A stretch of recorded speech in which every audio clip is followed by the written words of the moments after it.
بسم اللہ الرحمن الرحیم. ایک نئے پروگرام کے ساتھ آپ کی خدمت میں حاضر ہے.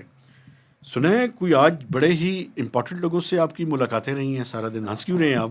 ہمارے لیے تو اہم ہے، لیکن آپ کی بیٹ کی تو دولہا ہے نا. آپ کے لیے تو میری بیٹ کی دولہا دولہا وہ کون روزمرہ ہے؟ بات ہے آپ کی. جناب جو فائنانس منسٹر اچھا. محمد اورنگزیب، انہوں نے آج کچھ صحافیوں کے ساتھ نشست رکھی، تو مجھے بھی موقع ملا جانے کا، تو وہاں پہ ان سے کچھ بات چیت ہوئی. ایک تو میں نے ان کو واقعی اچھا، ایک میں پوچھنا چاہتا ہوں، ذرا مجھے یہ بتائیں کہ آپ نے جو first impression is the last impression کہتے ہیں، آپ کا فرسٹ امپریشن کیا ہے؟ دیکھیں، میں نے تو ان کو کافی کانفیڈنٹ پایا اچھا، گڈ. کہ جو معاملات ہیں جس طریقے سے چل رہے ہیں اس پہ ان کا ایک کانفیڈنس ہے، اور وہ چیلنجز کے باوجود وہ اپنے کانفیڈنس پہ لگتا ہے کہ برقرار رہیں گے. اور لیکن اللہ نہ کرے کوئی ساگنار جیسا والا کانفیڈنس ہو اور کچھ اچھی چیزیں ہوں اس حکومت میں. لیکن ایک دو چیز جو انہوں نے بڑی واضح طور پہ بتائی کہ ہم 5 سال کی منصوبہ بندی کر رہے ہیں اور اس حوالے سے چیزوں کو دیکھ رہے ہیں، ہم کوئی شارٹ ٹرم چیزیں نہیں دیکھ رہے. دوسرا انہوں نے یہ بھی کہا کہ پولیٹیکل اونرشپ کا جو ایشو ہے اس میں ہمارا پاکستان کو یہ سب کچھ کرنا ضروری ہے. جو ابھی ہماری اسٹرکچر ریفارمز ہیں، جو ہمارا ایک فزیکل ڈسپلن ہے، اس کو لانا انہوں نے کہا کہ بڑا ضروری ہے. اس میں کوئی بھی گورنمنٹ ہو اس کو یہ کرنا ہی کرنا ہے. اور انہوں نے کہا جی کہ آئی ایم ایف کے پاس ہم نے جانا ہے. انہوں نے واضح نہیں کیا کہ کتنے سالوں کے لیے جانا ہے اور کتنا بڑا والیوم ہوگا اس پروگرام کا، لیکن انہوں نے کہا کہ یہ آنے والے وقتوں میں طے ہوگا. ایک جو بڑی اہم بات انہوں نے کی، جس پہ ہم نے اس دن بھی بات کی اور ایک انٹرویو بھی کیا، کہ چائنا کے حوالے سے کوشچن ہوا ان سے، تو اس میں انہوں نے کہا کہ ہمارے لیے چائنا بہت کروشل ہے اور ہمارے لیے امریکہ بھی بہت اہم ہے. اور انہوں نے کہا کہ جو یہ بات کی جا رہی ہے، انہوں نے کہا جی کہ ہم تو جو سی پیک ہے اس کا فیز 1 تو تھا اس کا جو اسٹرکچر، فیز 2 ہم اس کی مانیٹائزیشن پہ اب جانے کی بات کر رہے ہیں. اچھا، یہ مونیٹائزیشن کا مطلب کیا ہے؟ وہ کیسے اس سے ہم نے میں پیسے آپ کو کمانے بتاتا ہیں نا، ہوں. بیسیکلی ارن کس طرح انڈسٹریلائزیشن، کرنا ہے. ہاں جی، ایگریکلچر میں ٹیکنالوجی، یہ 2 شعبے ایسے ہیں جن کی طرف ہم جانا چاہتے ہیں. اور ٹرانسفر آف ٹیکنالوجی کی بات اور بھی دوسری ہے. بات انہوں نے کہا جی کہ جو E F F extended fund facility کا پروگرام ہے تاب صاحب لینا ہے ہم نے امریکہ سے، اب اپریل میں جا کے نیگوسیشنز کرنی ہے. اس میں انہوں نے کہا جی کہ امریکہ کا جو ہماری بڑا اسٹرانگ رول ہے اور سپورٹ ہمیں چاہیے، اور امریکہ انشاءاللہ ہمیں دے گا سپورٹ آئی ایم ایف کے اندر، آئی ایم ایف کے حوالے سے. تو وہ کہہ رہے ہیں کہ یہ جو میکنگ آف چوائسیز جو ہے نا، یہ ہمارے لیے نہیں ہے کہ اس طرح سے کہ ہم میکنگ آف ایک کی چوائسیز طرف کریں جائیں کہ یا دوسری کی وہ طرف جائیں. چائنا ہو یا امریکہ ہو یا اپنا کیمپ جو ہے وہ آئیڈینٹیفائی کریں. ہم نے پاکستان کے لیے کام کرنا ہے. اور انہوں نے توقع ظاہر کی کہ امریکہ، اور انہوں نے کہا کہ ابھی ارادہ بھی ظاہر کر رہے ہیں امریکہ کہ وہ پوری اس حوالے سے مدد کریں گے. پھر انہوں نے گلف کنٹریز کے حوالے سے بھی کوئی فگرس تو نہیں بتائے. انہوں نے کہا کہ ان کا خاصا انٹرسٹ ہے بہت سارے سیکٹرز میں، ان کو ہم نے اب بال ہمارے کورٹ میں ہم نے آئیڈینٹیفائی کرنا ہے کہ کیا چیزیں ہیں. لیکن بہت سارے سوالوں کے انہوں نے اسپیسیفک آنسرز نہیں دیے. جنرل چونکہ ایک انٹروڈکٹری میرا خیال میٹنگ تھی کچھ میڈیا سیکشنز کے ساتھ ان کی ریگولر.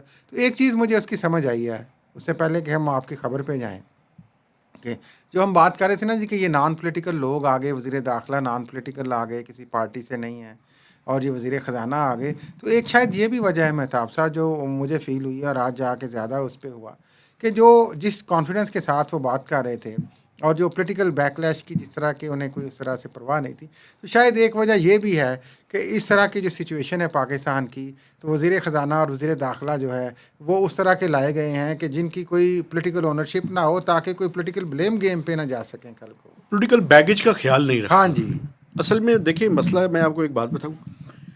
مسئلہ یہ ہے کہ انہوں نے جو آئی ایم ایف کا پروگرام جو ڈیزائن ہو جائے گا، اسی لیے میں ایک بات آپ کے سامنے رکھنا چاہتا ہوں اور میں اپنے دیکھنے والوں کے سامنے بھی. آئی ایم ایف کی ٹیم، میں ایگزیکٹ ڈیٹس تو نہیں آپ کے ساتھ شیئر کر سکتا، لیکن آپ کو یہ بتا سکتا ہوں کہ جب فائنانس منسٹر اور ان کی ٹیم امریکہ سے واپس آئے گی تقریباً 20 اپریل کے لگ بھگ، تو لاسٹ ویک آف اپریل یا first week of May I M F کے لوگ پاکستان میں ہوں گے. اور مجھے یہ لگتا ہے کہ ان کا پاکستان میں اسٹے لمبا ہوگا، 3 to 4 weeks کا ہوگا. بجٹ بنا کے جائیں گے وہ. جی، ایک ڈیزائن کریں گے 3 سال کا پروگرام، اور پہلے سال کا جو اس کے اندر چیزیں ہوں گی وہ ساری کی ساری اس کے اندر طے ہوں گی، اور فرسٹ یا سیکنڈ ویک میں بجٹ کی اناؤنسمنٹ ہوگی. ہاں، لیکن ایک چیز مجھے بڑی حیرانگی ہوئی اس سے پہلے کہ میں اس بات پہ آؤں، کہ وہ تو بڑے مجھے کانفیڈنٹ اس لحاظ سے بھی لگے محمد اورنگزیب وزیر خزانہ، کہ وہ شاید مجھے ایز اے سٹیزن خوش فہمی لگ رہی ہے، ایز اے رپورٹر بھی. انہوں نے کہا جی کہ آنے والے وقتوں میں آپ دیکھیے گا، دنوں میں یا مہینوں میں، ہفتوں میں انفلیشن بھی کم ہو جائے گی. ریٹ 38% ہے اب. اور اس کے بعد انہوں نے کہا جی کہ انٹرسٹ ریٹ بھی چونکہ سینٹرل بینک اسے کنٹرول کرتا ہے، تو وہ بھی انہوں نے امید ظاہر کی کم ہوگا، اور بہت ساری چیزیں بہتر بھی ہونا شروع ہو جائیں گی. ایک دیکھیں، دو چیزیں اس کے اندر ہیں. جی ایک تو ہمارے ساتھ جو ان کی انٹریکشن ہوئی ہے، وہ جو لاسٹ مانیٹری پالیسی ہے اس سے پہلے ہوئی ہے، تو وہ پہلے سے یہی بات کر رہے ہیں کہ ابھی انفلیشن بھی کم ہوگی اور جو مانیٹری ٹائٹننگ ہے، انٹرسٹ ریٹ ہے، وہ بھی نیچے آئے گا. لاسٹ جو مانیٹری پالیسی ہے اس میں انٹرسٹ ریٹ نیچے نہیں آیا، وہ برقرار رکھا ہے. اب ڈپینڈ کیا کرتا ہے؟ ڈپینڈ یہ کرتا ہے کہ انفلیشن کم ہو. انفلیشن کم کیوں وہ کہہ رہے ہیں؟ لیکن میں آپ کو ایک بات بتاؤں، IMF نے اپ ورڈ ریویژن کی ہے، ویسے اس کے بارے میں پھر کسی ٹائم بات کروں گا. ایشو یہ ہے کہ آپ کی بیس پہلے یہ ہائی ہے. پچھلے سالوں میں، پچھلے سال کی انفلیشن دیکھیں نا، تو پچھلے سال کی انفلیشن کا بیس بہت ہائی ہے. تو اس بیس کے اوپر جب اس سال کے ساتھ آپ کمپیریزن کریں گے تو کمپیریٹیولی انفلیشن تھوڑی سی آپ کو کم نظر آئے. لیکن اگلے 2-3 مہینوں میں انفلیشن نے کم نہیں ہونا. تو یہ پریشر ابھی کچھ عرصہ جاری رہے گا. لیکن اگلے مہینے کی جو مانیٹری پالیسی ہے، ابھی قبل از وقت ہے اس کے بارے میں بات کرنا.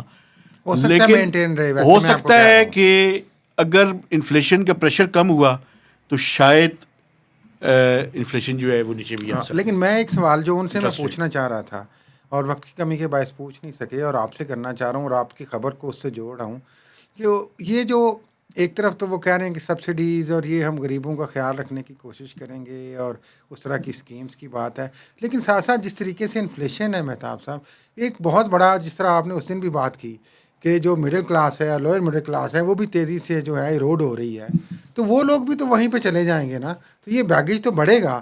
اور اوپر سے آپ نے آج خبر دے دی کہ جناب وہ انہوں نے کہا جی کہ پیٹرول پہ بھی وہ لیوی ٹیکس اور لگائیں اور چیزیں کریں. دیکھیں، آج جو میں نے اسٹوری کی ہے، میں تھوڑا سا اس کے بارے میں آپ سے بات کرتا ہوں، پھر میں اس کا امپیکٹ 1 منٹ سے زیادہ نہیں لوں گا. IMF نے یہ کہا ہے کہ PDL ابھی 60 روپے ہے پر لیٹر. انہوں نے کچھ ریجنل کنٹریز کا کمپیریزن کیا ہے. انہوں نے کہا جی کہ جو پیٹرول ہے اس کی قیمت ریجن کے کنٹریز کے مقابلے میں پاکستان میں کم ہے. تو آپ ایسے کریں کہ آپ لیوی اپنی جگہ پہ رہے، on top of it 18% GST لگائیں. 18% GST کا مطلب یہ ہے بھائی جان کہ تقریباً 50 سے 55 روپے پر لیٹر قیمت میں اضافہ ہو. ایک تو اور یہ جو اضافہ ہے یہ منسلک نہیں ہوگا پیٹرول کی بڑھتی جھڑتی قیمتوں سے، نہیں، اس سے وہ اس کے ساتھ بلکہ بڑھ جائے گا. اس کے ساتھ بڑھ جائے گا اگر بڑھتی ہے تو. میں تو ابھی کا امپیکٹ آپ کو بتا رہا ہوں، تقریباً 280 روپے کے لگ بھگ اس ٹائم. اس کے علاوہ بھی انہوں نے کہا ہے جو مشینری پاکستان میں پولوشن پھیلا رہی ہے اس کے اوپر بھی انہوں نے کہا جی PDL لگائیں. اچھا، جو سگریٹس ہیں اس کے بارے میں انہوں نے ای سگریٹ کے اوپر بھی کہا ہے کہ FED لگائیں. جو باقی سگریٹس ہیں انہوں نے کہا جی رسپیکٹو اس کا جو مینوفیکچررز ہیں، لوکل کمپنی یا فارن کمپنیز ہیں، ایک جیسا ٹیکس لگائیں. ابھی تو آپ کو پتہ ہے نا کہ illicit کی وجہ سے ٹیکس چوری بہت ہو رہی ہے. تو اس میں انہوں نے کہا ہے کہ ان کا ریٹ مزید بڑھانے کے بجائے آپ ابھی ایسے کریں کہ ان کا لوکل کمپنیز کے اوپر بھی اسی طرح سے ٹیکس لگائیں. تو یہ وہ ساری چیزیں ہیں کہ جو انفلیشن کو مزید بڑھا سکیں. تو پھر میرا سوال پھر وہیں پہ آخری جاتے جاتے بتا ہی دیں، پھر تو جب اور زیادہ لوگ سطح غربت پہ آ جائیں گے یا اس سے نیچے چلے جائیں گے، ایک پوری کلاس ختم ہو جائے گی، تو پھر تو یہ چیلنجز زیادہ ہائی نہیں ہو جائیں گے؟ دیکھیں، مسئلہ یہ ہے، ایک بات میں لوگ ٹیکس کہاں سے دیں گے؟ ایک بات میں آپ کو بتاؤں، اس سے زیادہ انکم ٹیکس کی طرف بھی ہے. انکم ٹیکس کی سلیب 7 سے 4 کرنے کی بات ہے، اور جو مڈل انکم لوگ ہیں ان کے اوپر اس کا پریشر آئے گا. یہ ساری چیزیں ہیں، لیکن پاکستان کے لوگ بڑے ریزیلینٹ ہیں. ایک تو میں تاجروں سے پھر گزارش کرنا چاہتا ہوں کہ یہ ریٹیلرز کی اسکیم آ رہی ہے، حکومت ویسے ڈر رہی ہے، IMF کو لکھ کے دے دی ہے، لیکن اندر سے ڈر بھی رہے ہیں.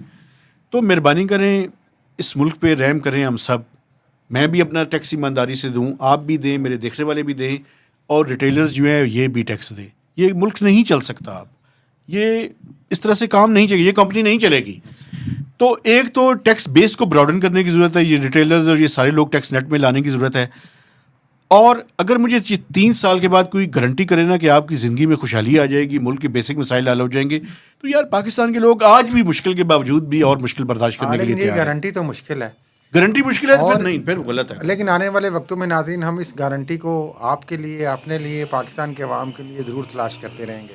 گارنٹی بھی تلاش کریں گے اور میکسیمم انفارمیشن بھی شیئر کریں گے، یہ وعدہ ہے ہمارا. انہی الفاظ کے ساتھ اجازت چاہتے ہیں، آپ سے گزارش ہے کہ ہمارے چینل کو سبسکرائب کیجئے، میکسیمم لوگوں کے ساتھ شیئرنگ کیجئے اور پلیز کمنٹس کیجئے. خدا حافظ.